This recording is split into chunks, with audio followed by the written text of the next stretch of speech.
All right, guys, I'm going to get started. For anyone who doesn't know me, my name is Laura Housley. I'm the admissions coordinator here at Peaceful Living. If folks are new to Peaceful Living, it is our mission to create belonging for people with intellectual and developmental disabilities. Peaceful Living has 3 programs: residential services, our day programs, and family services. So in August, we just opened our newest home, Celebration House, and our first resident has already moved in. She is looking for 2 additional housemates to live with. Our day programs and our 1-on-3 hub groups, we've been really innovative in getting individuals out into the community and creating meaningful programming during the COVID pandemic.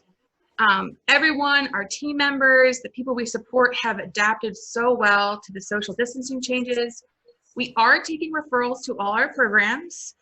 So if you are interested in any kind of support services, you can certainly contact me to explore some options. I will put my number and email in the chat. Part of my role as the admissions coordinator is to provide educational opportunities for our families and the community as they navigate through their journey in the county and state support systems. I'm really excited to have Alex and Dave here from Univest, who will be speaking tonight on Special Needs Trust.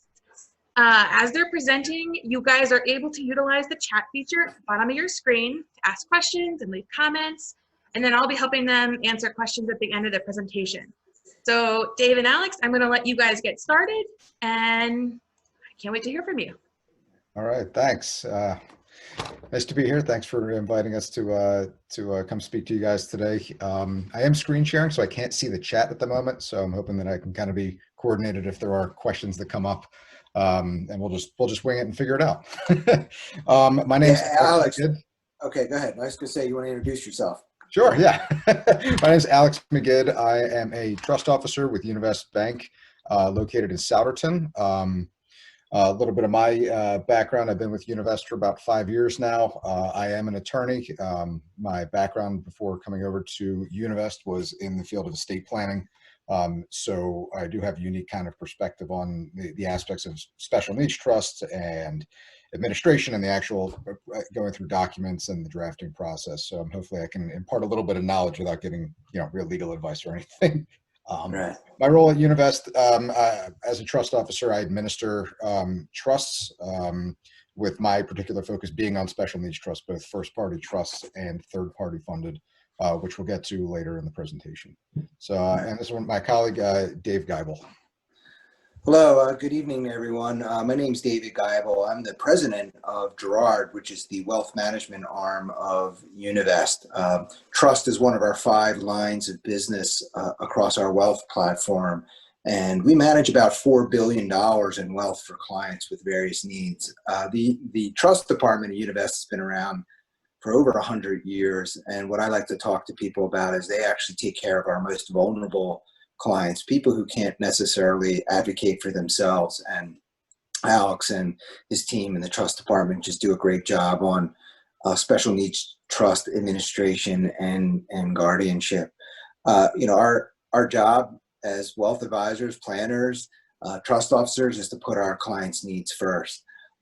I also am here this evening as a parent of a special needs child. I have a 16-year-old son, Thomas, who is intellectually and physically disabled, and just started back to school last week, which we're really excited about. So not only am I a financial planner and have been through this process, but I can speak and empathize with a lot of you on this webinar as a parent who's been through IEP meetings and multiple doctor visits, more than I can count, and transportation issues and nursing challenges and medication and broken wheelchairs and you name it, we've had it happen to us.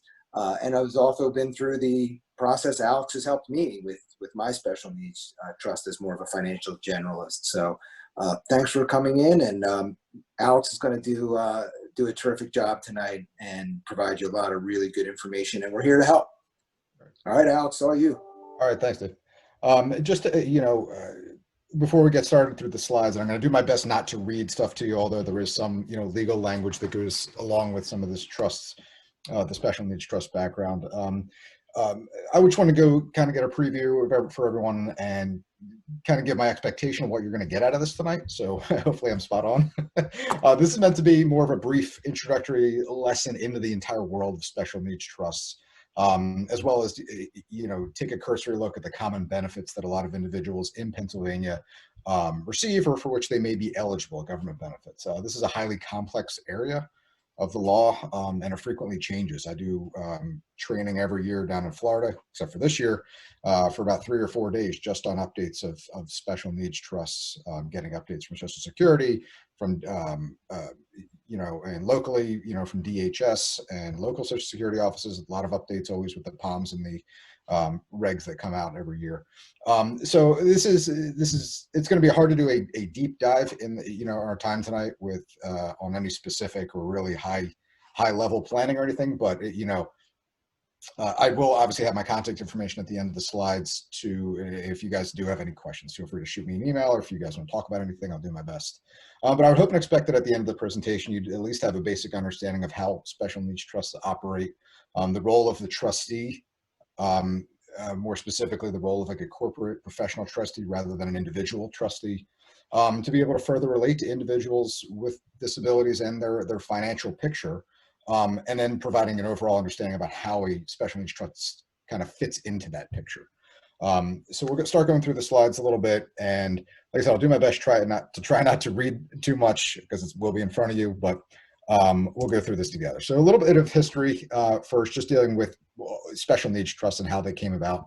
And many of you are familiar with a lot of this stuff. Some of you may be at the embryonic stage of this, kind of looking into what's available and what are special needs trusts and how they benefit people.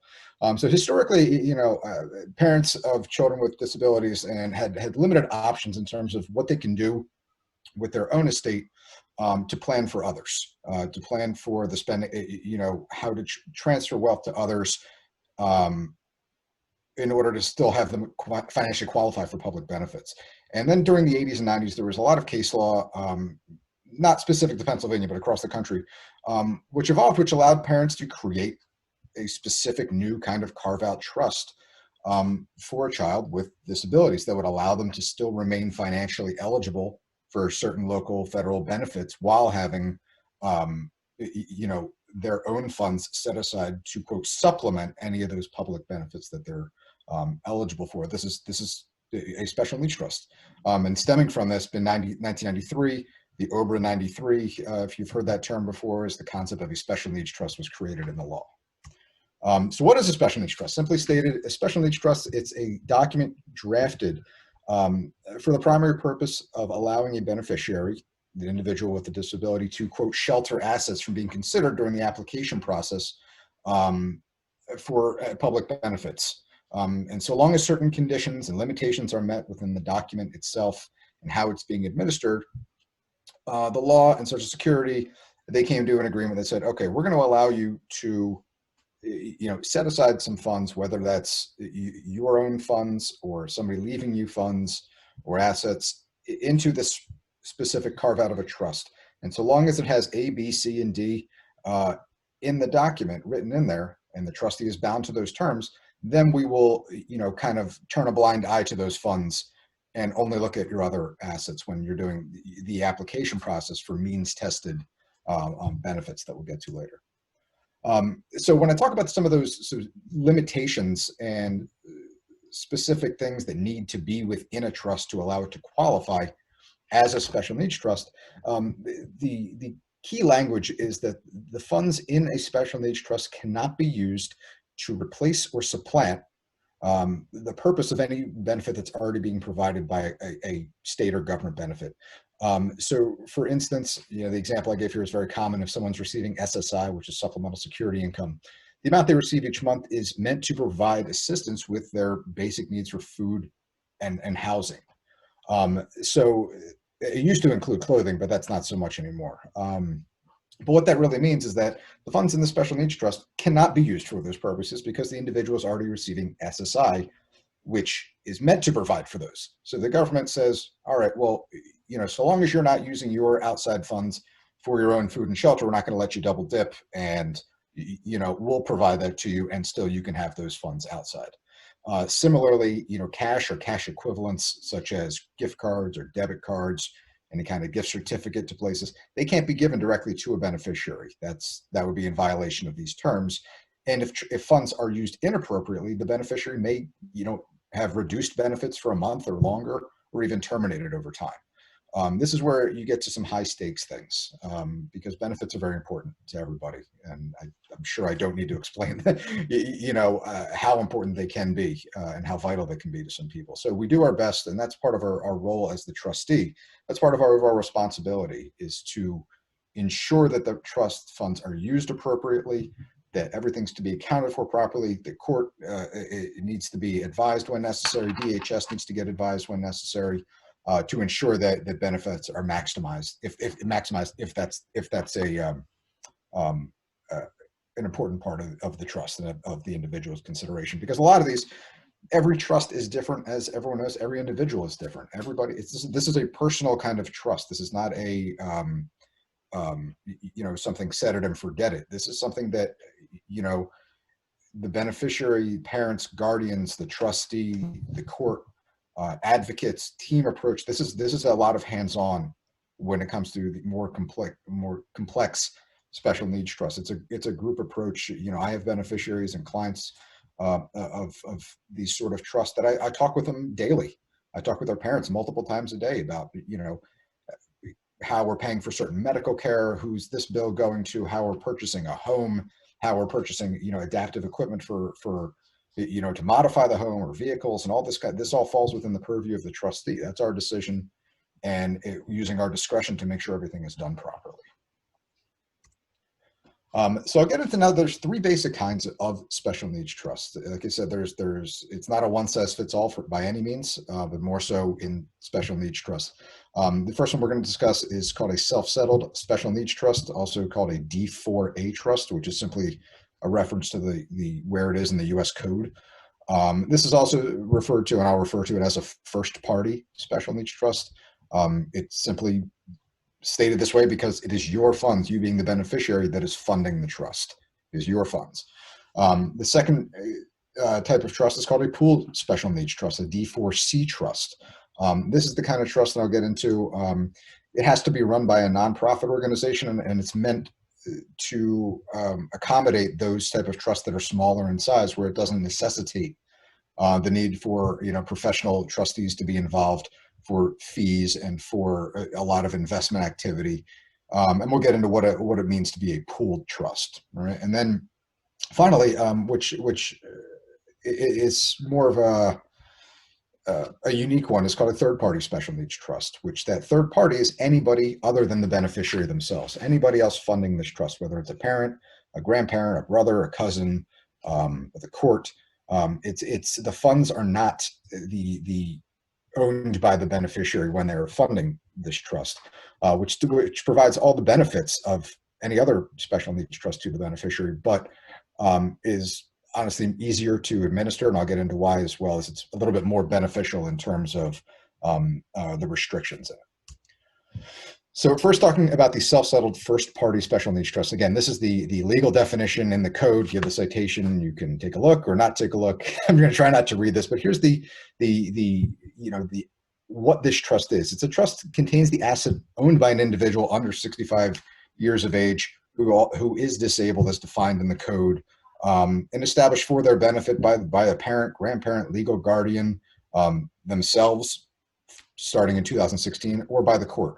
And the caveat to this trust is that the state Medicaid will receive essentially payback of any amounts that of the total amount of medical assistance paid on behalf of the beneficiary during their life upon their death.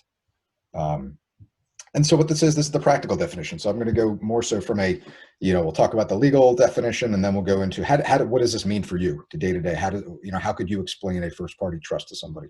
What it is, it's like I said, it's a trust funded by your own assets, and it's typically either through an inheritance that somebody leaves to the beneficiary without proper estate planning. So if let's say you had a grandparent pass away and left funds for a grandchild who is disabled, directly to them rather than some sort of trust, and if that grandchild is on any sort of means tested, Medicaid or SSI, that's going to kick them off, or that's going to reduce their monthly payment, unless they were able to, timely create a special needs trust with those funds, or spend them down, or gift them, or get rid of them somehow. But more so, the self-settled first-party special needs trusts are a product of, civil lawsuit proceeds or settlement funds, whether that be from a personal injury suit, a medical malpractice, something that happened at a defined moment in time that created the need for this trust that resulted in a potentially large sum of money, thrust upon the individual. And this type of trust is created usually in conjunction with those legal proceedings. So you'll have a medical malpractice lawsuit that ends in a settlement, and that settlement, as part of this, the court says, "Hey, all right, here's the settlement amount. We're going to put it into the special needs trust," and everyone's kind of working together so as they can still maintain and get benefits moving forward, but have these funds set aside for their supplemental needs. And I probably could have discussed this earlier on, but when you talked about those limitations, what the trust can't pay for, what can it pay for? It can pay for anything else, anything to essentially supplement their life to make it better. That the government isn't already essentially contributing towards. So this is anything from, like I mentioned, we've gone to court to buy houses in special needs trust, vehicles all the time, medical treatments, equipment, modifications to a home or vehicle, vacations, computers, video games, anything, that would make their life more normalized and better in any however you want to define that. So there is a lot of discretion in there, but it's our job to kind of make sure that it's not running afoul of any rules that would impact benefits. And this type of trust, obviously, like I mentioned before, it has what's called a payback provision to Medicaid for any amounts paid to the beneficiary during their lifetime upon their death. So the document, it has to be approved in Pennsylvania, it has to be approved by DHS before it's actually funded and established through with court approval. And it has to have a specific provision in it that said, hey, upon the death of the beneficiary, Medicaid gets first crack at getting paid back from any amounts left in the trust at the time of their death. And anything past that point can go to other designated beneficiaries. So they do have a lien against it that they call it. And every year you should be getting a claim from them saying how much the lien is at that time. And the lien can far exceed the amount in the trust, and they'll just, rake back whatever they can at the end. And that's that. So the pros to this kind of trust, I mean, you have obviously the flexibility to, own homes and different investments. It can be amended later on if circumstances change for the beneficiary, and likewise can be terminated later if the disability comes to an end. And then it also can be used in conjunction as a piece of the overall financial picture with structured settlements. The downside, like I said, is the payback provision, and any expenditures of principal of the amount funded. That's what the principal is. Require court approval and should also have the approval of DHS. So the way that works on our end as a professional organization administering these kind of trusts, let's say, I'll give you a good example. I'm working with a beneficiary and they need to have a Hoyer lift installed in the house, and there's not enough income available to pay for it. We get the quotes to how much it is. We do our internal approvals. We then get DHS's approval, and then we have to file a petition with the court to say, here's everybody's approval. Here's the quotes. Here's how much this is going to cost. Can we have your approval to use principal? And that amount, because it's approved by DHS, won't impact benefits, and you're getting the court's blessing on it all. And then we go through and we pay directly to the providers to do the installation, to buy the products. Nothing goes directly to the beneficiary, again, not to run afoul of any of the rules. Pooled special needs trust, the next one, again, not going to read this whole one, but because this kind of trust is established and managed by a nonprofit organization, association, this isn't something that Univest handles because we're not able to. But what this is, it's meant for accounts and trusts that are set up with minimal amounts in them, enough that it's impactful to benefits, but not enough to warrant a full-blown, financial plan around it. Let's say I've seen them anywhere from $10,000 to $50,000, $60,000, $70,000. Whether it's an inheritance that way, and it's too much that you don't want to just spend it all down or give it away, you can create you can get into what's called a pooled special needs trust, and it's the administrator by the nonprofit pools together all of these smaller accounts for the purposes of investments and management of the funds. But each person has their own separate account that they can get distributions from that trust. So it's very beneficial, and it's I'll get to the pros and cons on the next page, but it's established the same way as the other first party special needs trust. But the other caveat to this one is that, while there is also a Medicaid payback, any amounts past that point have to stay in the pooled trust for the other members after death. Alex, an example is like ARC, for example, has Exactly, a pooled yes. trust in Pennsylvania. My son went to ARC in Chester County many years ago. So if anybody has familiarity with ARC, you can Google search that if a pooled special needs trust is something you're interested in. That's probably one of the primary providers in Pennsylvania. Yeah, we've even had opportunities here where we've been managing a special needs trust, that was larger at one point, and obviously we're using it for the benefit of the beneficiary, and it gets to a point where it doesn't make sense financially to have us involved anymore. And I've made those referrals out to say, hey, let's go to court, let's have this transferred into a different kind of pooled special needs trust where it's more beneficial to the beneficiary. So there are options that way. The pros of this, again, ideal for smaller accounts, limited startup and administrative expenses, and prevents the need to spend down any amounts, modest amounts. The cons, again, you're limited to a nonprofit as the trustee, and any amounts after Medicaid stay in the trust. The third-party special needs trust, this is one I wanted to focus on a little bit, simply because a lot of people don't know you can do it. And maybe if you do, you don't know the ins and outs about how it actually operates. So I mentioned before in the history in the 80s and 90s, creating this Ober 93 statute. It created the idea of the self-funded special needs trust. It said, all right, if you have your own funds, you can create this trust. But the law, it kind of, it negated, it said, we're going to exclude under this provision, trust created under your will for individual, special needs trust essentially created under your will. So it doesn't have to meet all the requirements. So what that means is that in your own will or your own trust, you can designate a separate new special needs trust to be created upon your death and upon funding if funds are to be going to someone who is on government benefits, eligible for it, has some disability, and it's a lot easier to administer because these funds were not ever the individuals. Medicaid gets no crack at it. They get no chance to get paid back. They cannot put any sort of lien against it. It's creditor proof. You don't have to go through all of the court approvals for distributions unless the document says so, which gives you the maybe parent or grandparent or other third party.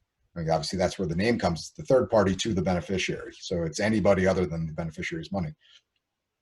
You have a lot of flexibility in terms of how you can structure your own estate plan to best suit whatever needs you have.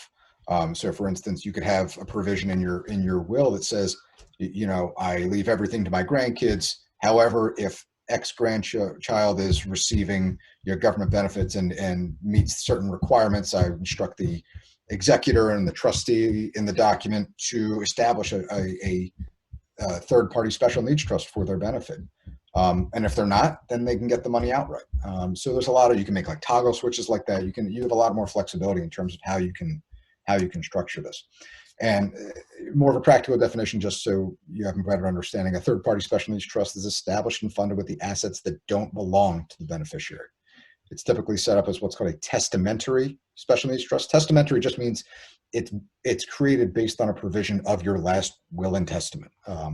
It's created with an individual's will and only funded upon death. And it can also be a standalone document.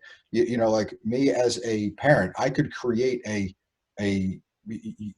third-party special needs trust now, have it be this empty, vehicle of a document sitting there, and name that trust as the beneficiary of my life insurance policy, or something else that it's funded upon my death, to make sure that there are funds set up that were never the beneficiaries.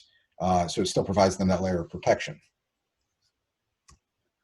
Again, does not require any sort of Medicaid reimbursement or payback, does not typically require court or DHS approval. Everything's up to the trustee's discretion, which makes things go a lot faster.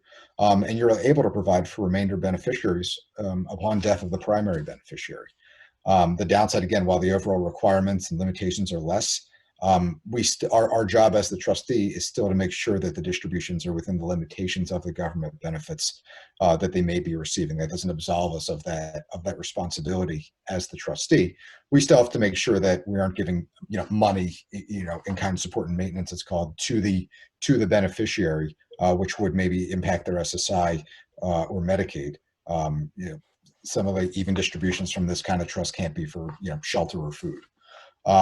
Any income, and then we get there's a downside to tax implications, that it's at a higher rate when it's taxed in this kind of trust if it's not paid out. Alex, for most parents like myself with special needs child, when they're going through the estate planning process, the third party trust is generally what's created in their documents, and they either put a de minimis amount of money in, or they gets its own tax ID number, and that's what they'll start naming as a beneficiary. So in your experience with the typical parent that just has a special needs child, it's the third party trust that you see most often in documents? Yeah, absolutely. Again, you can have both. I have some clients with both, where you have, let's say you had a child, but to answer your question, yes, that's exactly how it's set up and typically done, by a parent, guardian, grandparent. But I've seen them both ways, where you have, let's say you have a 16-year-old who's in a car accident, and it's obviously someone else's fault, and there is a lifetime permanent disability that results from that, as well as some sort of settlement from the accident, whether it's maybe some sort of company truck hit them, or something along those lines, where you have funds that come to the individual that they need to create a first party special needs trust for. But then you also have a parent who wants to leave money to them upon their death, so you can have two. And the caveat to that is, and thank you for bringing this up, the caveat is that you can never start mixing those, because once you turn into first party trust funds, which are obviously subject to Medicaid payback. So you would never want to do that. But that's a good point, though.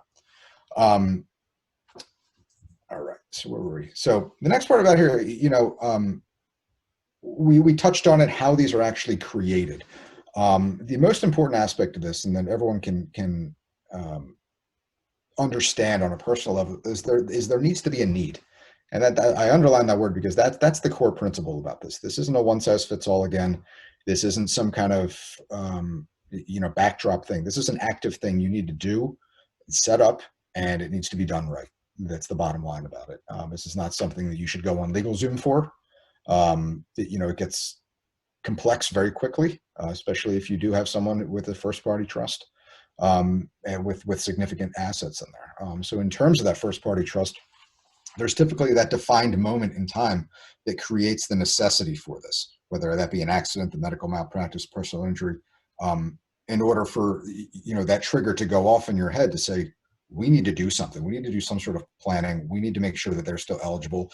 Or at that moment, you don't know. A lot of this, and Dave can speak to this more so, but it's, at these events in time, whether it's at birth or later in life, you don't need to know this stuff until it's too late to know it, which is, I don't know if that's the best way to say it, but this is a complicated area in terms of benefits, special needs trust, estate planning, working with DHS and Social Security. It's a complicated area, and it's not, nobody has a real reason to know it unless you need it.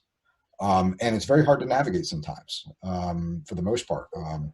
Luckily there are a lot of groups out there, that have a lot of knowledge. You have a lot of financial planners that are knowledgeable in this, a lot of attorneys that specialize in this area. But part of this is going through that process and understanding that there is professionals that need to get involved in order to do this all properly. Right. I can't emphasize that enough, that last point, the last bullet on the slide.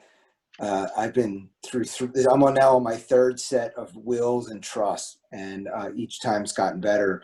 Not every attorney, not every estate attorney is necessarily has their core expertise in special needs. So as much as I'm more of a general financial planner, think of like your family practitioner, but sometimes you need a cardiologist. The special needs planning attorney is a cardiologist. They are specific to that area. And you'll see the difference in the way they approach your estate plan. The beauty is we live in a major metropolitan area, and there are some terrific law firms that not only do this, but they advocate for special needs in Harrisburg in particular. And Alex can provide his contact information at the end. So if you need some referrals or recommendations, Univest is happy to do that. The other thing I would mention is if you do have special needs trust in place or have some wills and estate or documents in place already, that's great. If they're more than 5 or 6 years old, you should have them absolutely looked at again. A recent law has impacted how you can leave money to special needs trust, and it's called the Secure Act. You can actually leave IRA money to those now. So it's something that I had to change in my documents because they were about 9 years old. So absolutely find that specialist. Attorney may say to you that they know that special needs area. I would investigate that, find out how qualified they are in that area. Yes, good points. Yeah. So, to piggyback on that finally, until we move to the next slide, it's a team approach. When you talk about, family members needing to have, being, or the individual themselves, kind of thrust into the system with no kind of, warning or background in it, it behooves everyone to get the help you need, have a team approach. It's beyond helpful. Even I don't know everything about this stuff. I reach out to people, probably on a weekly basis, seeing issues, how we handle certain things. How would you do this? It's good for everyone to be able to just have that kind of team approach and mentality moving things. It benefits everybody.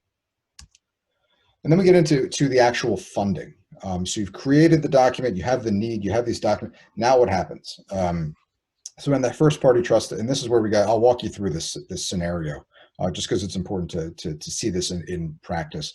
So if you have a first party trust, that self-settled special needs trust, if it's created due to some sort of sudden injury, the funding of the trust is straightforward, usually through a lump sum, an annuity, some sort of structured settlement or combination of everything.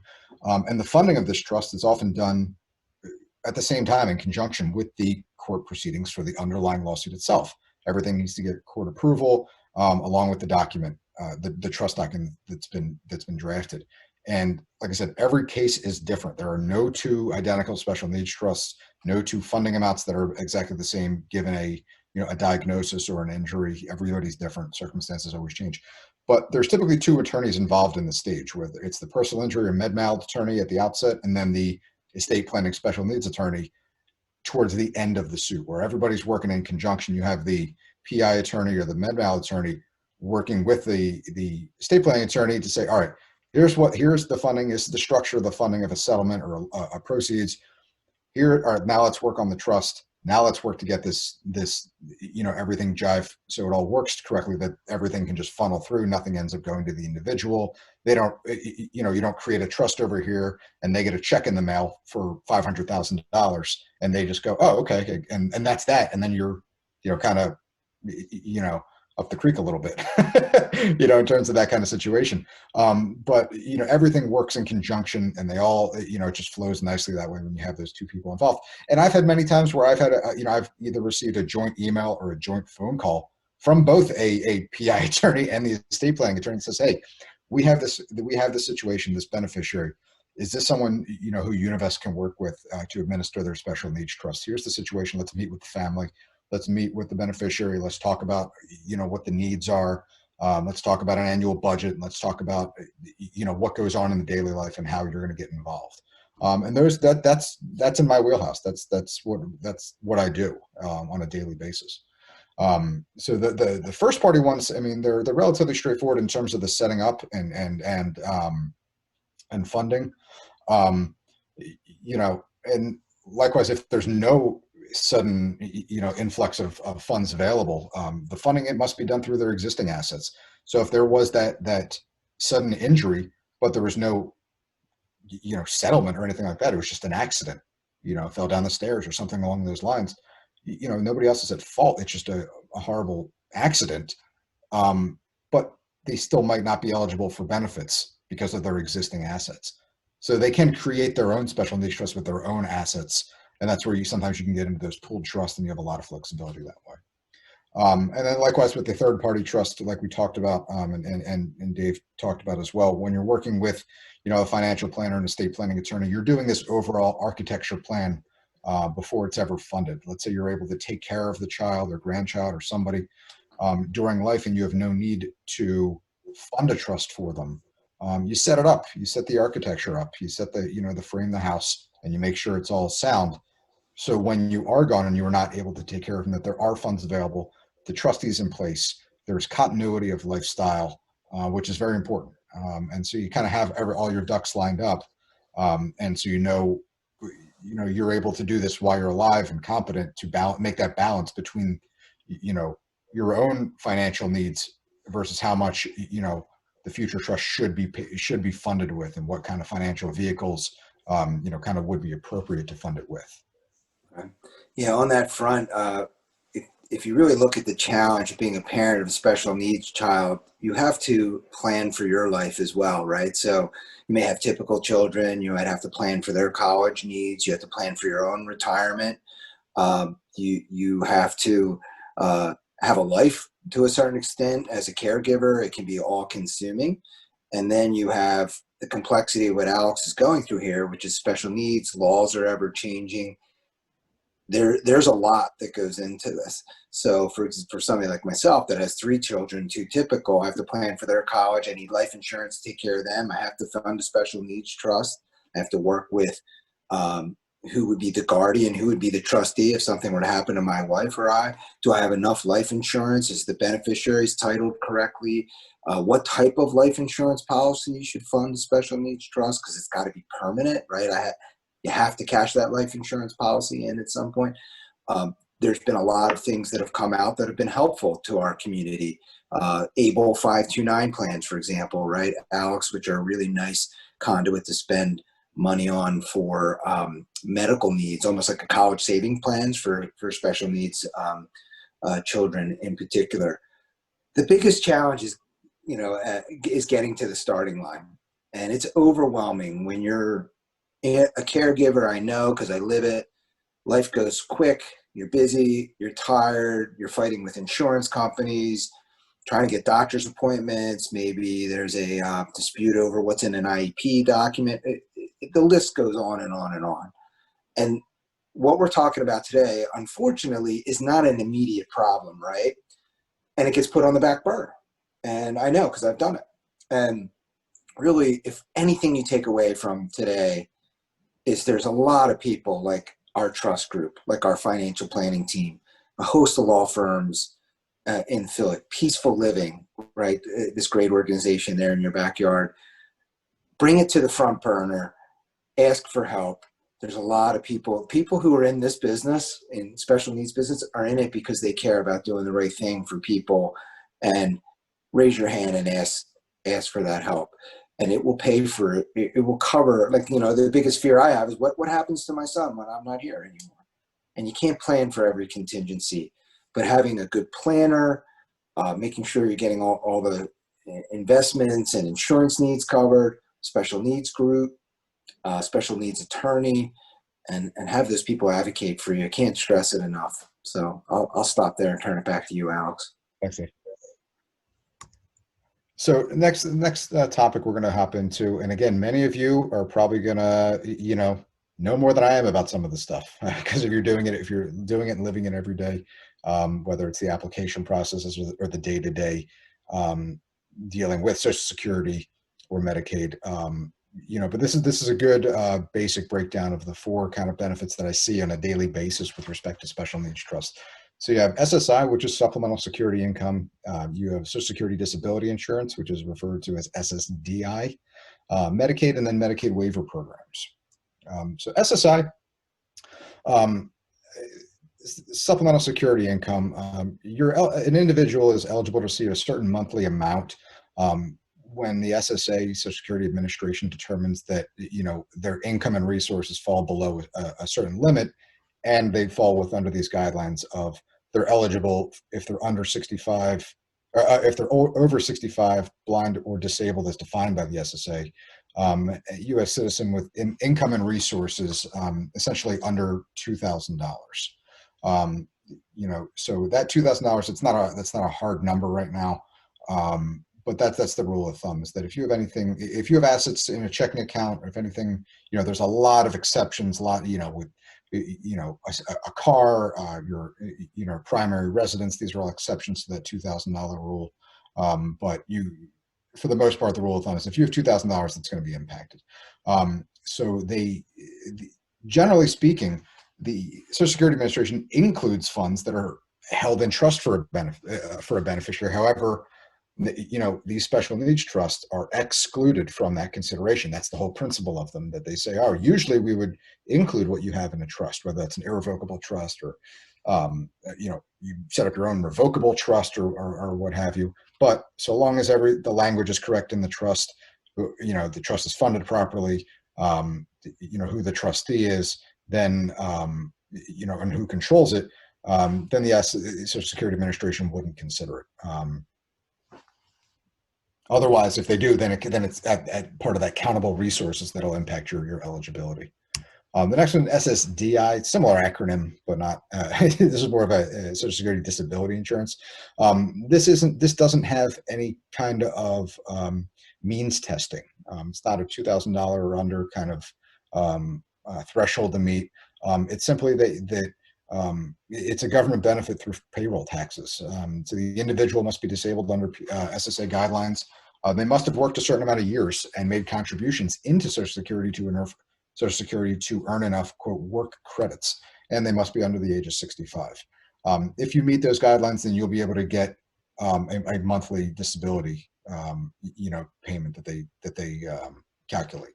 And similarly, that dependent children and spouses of those eligible individuals are able to receive partial auxiliary benefits, and could continue them even after the recipient's death. So I see this all the time, where you have a parent who is disabled, their child can get SSDI benefits, those auxiliary benefits, after they have passed away. So sometimes you'll see people they get a letter from Social Security saying they're getting some kind of disability, but they don't have a disability. That's typically how it falls under there. And this type of, for my purposes of administering trusts, this type of benefit is not typically impacted by distributions that I make. So if a person is only receiving SSDI and they have a special needs trust, that gives me a lot more flexibility to make distributions, because I know that it's not SSI, it's not Medicaid that is going to be impacted. It's not means tested. It's not, if I give money to them or pay for something, housing or food, that it'll somehow reduce their benefits, because that's not how this certain benefit plays out. So it's not impacted by trust distributions because it's not an asset of them. For example, like if an individual is receiving SSDI, even a first party trust can distribute or income or cash to them directly without impacting this SSDI. But you got to be sure, that's part of my role, is to make sure that there aren't other benefits that they're getting that would be impacted. Maybe because I've seen before, much like everybody here, you get these annual letters from Social Security saying, here's your new amount for 2020. This is what you're going to be getting every month. It doesn't always say at the top SSI, SSDI. It just says Social Security. And when you have, family members or beneficiaries who don't know all the details of the benefits that they get, which is common, I ask them, hey, every year, can you send me a copy of that letter so I know what benefits you're getting, so I know kind of how to plan and how to, how to handle distribution requests. And let's say they give me one that just says SSDI. I got to make sure that they didn't also get a letter for their SSI, because you can have both. There are certain things you can have different benefits. The next one is just simply Medicaid. A lot of people are familiar with Medicaid, but Medicaid provides health coverage to low-income individuals, families, children, and other specific individuals. And generally in 2020, I updated this, individuals between the ages of 19 and 64 with income at or below 133% of the poverty guidelines, or an individual 65 years or older, blind or disabled, with, again, that $2,000 in countable assets or less, and they have to meet a level of care requirement, which is not a means tested, but it's a needs requirement, which is a little bit different. But the Medicaid eligibility as well as the SSI eligibility, it's kind of like a dual eligibility that usually they go hand in hand because of their requirements. So with Medicaid specifically, we need to be mindful of distributions of people solely on Medicaid, because if they get over that 2,000 countable assets, that's going to impact it. And then finally, waivers. I'll just touch on this generally. Waivers are provisions simply through the Medicaid program that waive, which allow certain local governments or state, to waive certain rules that apply to the Medicaid program, to allow individual states to accomplish certain goals, reducing costs, expanding coverage to other target groups or areas. These rules that are waived are simply, things that can be taken advantage of by the beneficiary for better life circumstances. And the most common one that I see is allowing for in-home care for individuals who would otherwise be required to go into some sort of long-term institutional medical care.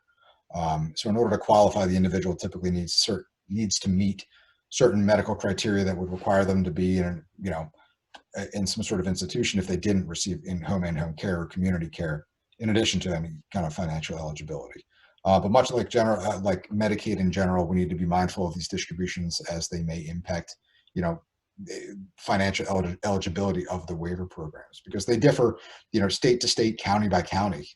There's different, programs that people can, take advantage of. So now I'm just going to briefly jump into towards the end of this presentation. What is the role of the trustee? I'm hoping that you guys kind of get an idea of what I do and what the kind of things that I have to be considering every day as part of the administration of special needs trust. But we're what's called a fiduciary, and I'm sure you've heard that term before. But in terms of being a trustee, it's a true fiduciary relationship where we have an affirmative legal duty under the law to act on behalf and in the best interest of the beneficiary. It's not qualified in any way. It's not limited to this or that. We have to be acting in their best interest, and we're on the hook for that. And the following list, these 5 items, this is something that I handle every single day with especially these beneficiaries, their families, their attorneys. Monitoring the monthly income amounts and their asset limits. I need to see statements. Show me your bank account every month to make sure we're still under that limit, or when did you get an influx of cash? How soon can you get it paid out for something else so we don't, run afoul of any rules? Recognizing risks associated with spending certain trust funds. Again, if there's limitations or something that I shouldn't be paying for, I'm not going to pay for them unless we've talked it out. And to that point, these limitations that are put on special needs trusts through the document, a lot of the documents, if they're properly written, contain language that is something to the effect of, I direct my trustee to make sure that all payments, maximize their, maximizing their monthly government benefits, unless it is in the beneficiary's best interest to do otherwise. Something to that effect, where it says it gives us that ability to say, all right, well, here's a good example. A beneficiary wants to move into a new, a home or an apartment, and they can't afford they can't afford it, but it's something that really suits them, really benefits them. We aren't really allowed to pay the rent because that would impact, let's say they're receiving SSI, that would impact their SSI. However, if the document says you're allowed to do that if it's in their best interest, we would run the numbers and say, all right, well, if we did pay they can afford $700 of the $1,000 a month rent, so we're going to cover that extra $300. So if we pay that extra $300 every month, their SSI is only going to be lowered $100, something, for instance. So you do a cost benefit. You say, well, yeah, it's going to impact it, but the benefit is so far outweighs the reduction in benefits that we can talk it out with the beneficiary, make sure everyone's on the same page, and we can still do it, even if we're knowingly kind of running afoul if the document allows for it. So it does allow a lot of flexibility that way. Similarly, I'm setting up monthly budgets with families, on a weekly, monthly basis, to making sure that we have to get budgets approved by the court, every few months or every year for certain accounts. We're responsible for paying trust tax returns. These trusts are separate tax-paying entities. And many times we handle the personal tax returns for the beneficiary as well, because for many times this trust is the only asset that they receive benefit from. So it just makes sense that we already have all of the information, all the necessary, 1099 or K-1 forms that we would need to prepare the personal return. So we just handle it all anyway. And then likewise, we consult with care managers, financial advisors, regarding ongoing needs. And this is personal, financial, or medical. I have, a special needs trust right now where we're having a therapeutic pool installed at the house. And, I'm meeting with the care manager and the architect and the family there, getting reports, submitting everything to the court for approvals, going through you're involved with the family, with all the beneficiary and all the other members of the team, if you want to call it that. That it's a group approach, that you have everyone on board. Nobody is siloed or on an island anywhere. You're hopefully just working through these issues, together to make sure the beneficiary has everything that they need. And then finally, to this last point, individuals may serve as a trustee. I didn't want to get the idea that you only have to name a trust company. That's not true. Anybody can act as a trustee depending on who names them. But however, the caveat is that it's not typically advisable, because as you can see over the past 20 or so slides, this gets somewhat complex, and there's a lot at stake. And if things are going to the court, it's many times the court will only appoint professional trustees for certain kind of complicated trusts. But you do have the option when you're creating trust, if you do want some sort of family involvement, you can name somebody called a trust protector within the document itself, maybe a family member or friend, which gives a little oversight or some say in the matter along with the trustee. You authorize them, you give them some sort of power to maybe change trustees if they see fit, to replace the trustee, to go to court if necessary, to get an accounting whenever they want. So you do have a lot of kind of flexibility in the kind of documents that you create. Any questions? I know Dave, unless you wanted to chime in a little bit more on anything. No? Turn it over to Q&A. I think you could do it in the chat. There's a Q&A button as well. I'm not sure. I know when I'm screen sharing right now, it wasn't letting me do the let's see. Yeah, so we can questions in the chat. So if anybody has questions for Alex and Dave. Sure. We got a comment that said a very nice overview. Does anybody have any specific questions? Just might take a couple minutes for it to come through.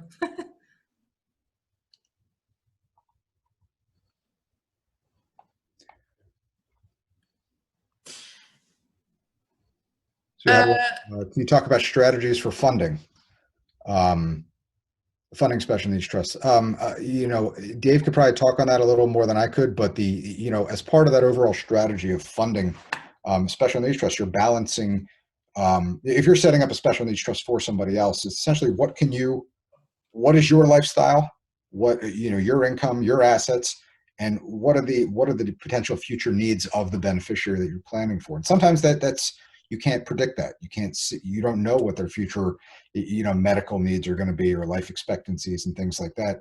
But a lot of times you can mitigate through life insurance, where you're paying, whether it's a whole life or, like a 30-year, to get you over certain thresholds in your life, to ensure that if you aren't there to take care of, a child or grandchild, that there would be sufficient life insurance sufficient in your eyes to be there for them. Right. A great way to fund them, and I'm not a life insurance salesperson, right? I'm not Ned Ryerson from Groundhog Day, there's a nice policy for married couples, especially if they're younger. It's called a second to die policy, which means it insures the both spouses in this case. And upon the second to pass, the policy will pay. It's a permanent life insurance policy. So you're going to pay premiums for the life of the policy, or you can front load it. For example, you could pay 5 or 10 years significant premiums up front to permanently fund the policy, and then you won't make any premium payments from there. Or you want to avoid like whole life and those type of policies that build cash value. These policies won't build cash value. And the beauty of a second to die is it's generally cheaper because it's an actuarial bet on two lives. And in particular, if one spouse is particularly healthier than the other, generally younger spouses in the equation. So that's actually what I use for one. Well, I have actually two special needs trusts. That's one I use to fund my special needs trust. And I actually have the premium paid for from the policy. So again, there's complex rules, which Alex talked to about gifting. So if I'm writing the check for it to the trust itself, we gift to the trust trust pays the premium. So we did have one question, Dave, if you don't mind sharing, what type of trusts do you have set up? Yeah, they would technically be what Alex referred to as the third-party trust. So the trust we most recently created is a special needs trust. It talks about the provisions for, who's going to care for Thomas, how it's going to be funded. It would be funded upon my state, my wife and I passing, and assets are split up between our three kids. It's also funded with life insurance as well.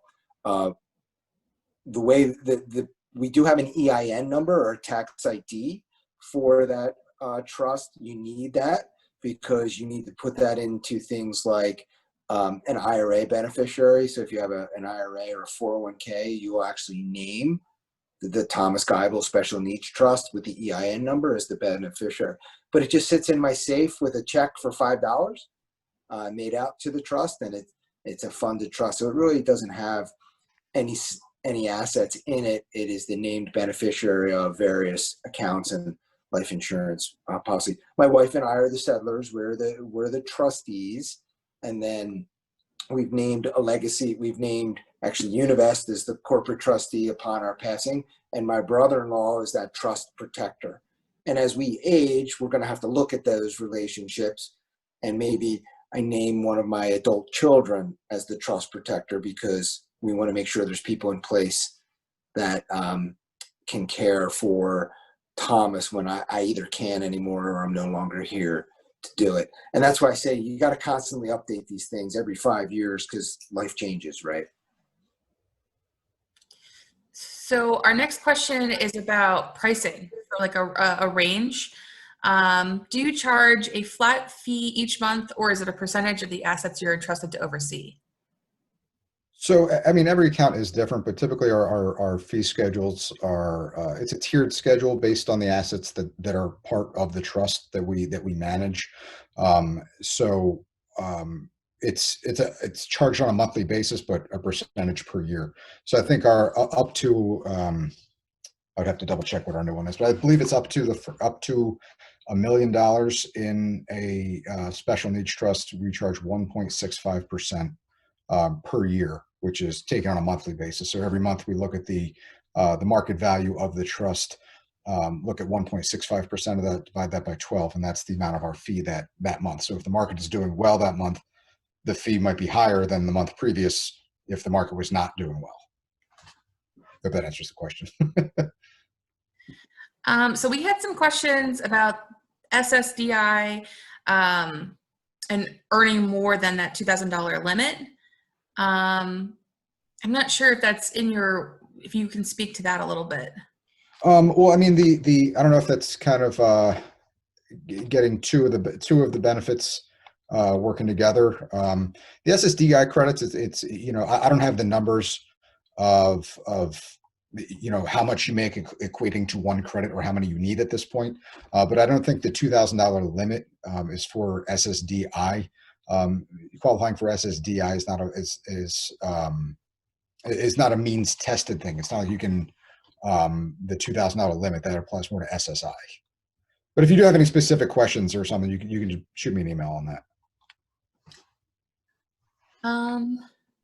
So I have a question here about monies that are going in as a gift or a balance in a bank account. Can they be transferred into the trust at any time?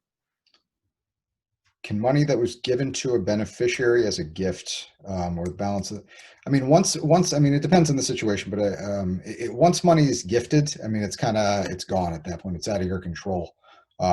So it's now that money is the beneficiaries. If they have an issue with their benefits receiving that, or that throws them over the asset limit, the $2,000 limit, that may impact, and they might have to have an issue that have to spend that down. But at any time, if you're funding a trust now, you can then you could fund it now if you wanted to, and it could grow and sit there or do whatever you need to do with it. There's a lot of flexibility that way. All right, I want to make sure we got everybody's questions. Some of these questions I think are very specific to someone's specific circumstances. So guys, if you want to reach out to Alex, he would be able to answer some of those more specific questions about working and income directly with him. That might be a better way to answer some of those specific questions. But I want to make sure I answered all of the general questions. Am I missing anything? I saw one. It was more general about ABLE accounts, which sorry. I can mention some things on that, and then Alex can fill in the blanks or correct my inaccuracies. So ABLE accounts came out not too long ago. They're rather young, and they've almost followed the same principle as a 529 account, which you might be familiar with for college planning. So ABLE accounts allow you to gift up to $15,000, right, Alex, each year into an account for a special needs or disabled beneficiary, and that money can grow tax-free in an account. So it can be invested in mutual funds or stocks. PA Able, if you Google PA Able, it'll take you to their website and it'll give you the investment options. And when you pull the money out, you're not taxed on it. So for example, you put $15,000 in an ABLE account. 2 years later, it's now $20,000, you hope. And you need to buy a Hoyer lift, which Alex mentioned earlier. We're considered getting one for our son. You can buy that Hoyer lift with that money, and you don't pay any tax on the gain of the money coming out of the ABLE account. There are restrictions. I think you can only gift up to $100,000 over a lifetime. The account can grow to up to $370,000. You can gift every year to that account. Other people can gift to it, but you just can't go over to it. So it has a little more restrictive gifting rules around it than a 529, if I'm familiar with it. They're really easy to set up. You can link your bank account to it. You could put a couple $100 a month into it. If you're just trying to get some money together, the PA Able fund isn't real big. They have good customer service. I've called their number and they picked up. You could even like I had a 529 for my son Thomas. It's a long story, but I actually converted some of those funds to that account. I think you need a letter from a doctor. It's a rather low hurdle rate to open the account from a disability proof perspective, and it's a fairly liberal as it relates to what you can buy, whether it's a therapy dog, a wheelchair. We use some of the money to help buy a lift for my son for a handicap van. So they're pretty useful, relatively new tool. I don't know, Alex, you want to add anything to that? I mean, you got the main parts. I mean, the biggest aspect of it is the beneficiary. Then, I mean, if they're able to, they can have direct access to it. They can have direct control over that money, and pay for certain things. So it gives a lot of freedom and autonomy to individuals who are able to, maybe with a physical disability, but they're perfectly able to manage their own funds. But this does give you that vehicle to save and contribute and get tax-free and still qualify for benefits. That's the other aspect to this, that the ABLE account is an excluded asset for SSI, Medicaid purposes. So it does allow you a lot of flexibility that way. And I know every state runs them differently. You can, again, it is a complicated kind of thing that there's PA ABLE accounts, New Jersey ABLE, Delaware, wherever.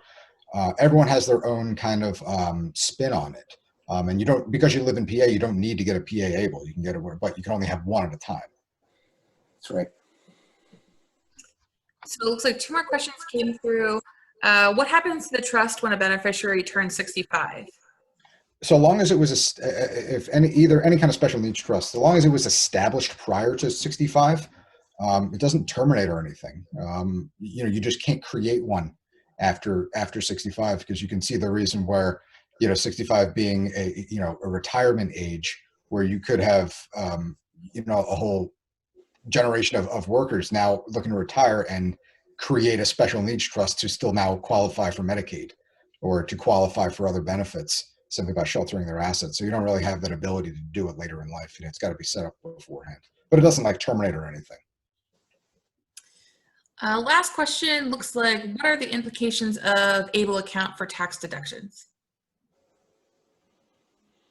I'm You not can't. sure, honestly, offhand. Yeah, I know for 529 plans, the contribution for in Pennsylvania is deductible for state income tax. I'm not 100% sure if that's the case for ABLE. I apologize, I don't know off the top of my head. However, it is no contribution, whether it's to an ABLE account or to a 529, which is very similar in construct, is tax deductible.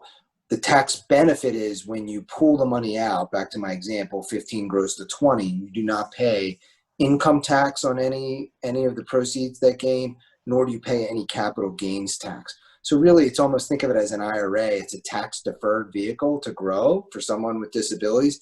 But when you pull that money out, you don't pay tax as long as it's used for a qualified medical expense for that beneficiary. So the real benefit in the ABLE, in my view, is tax deferred or tax-free growth, and then when you pull the money out, it's not taxed at the income level or the gains level.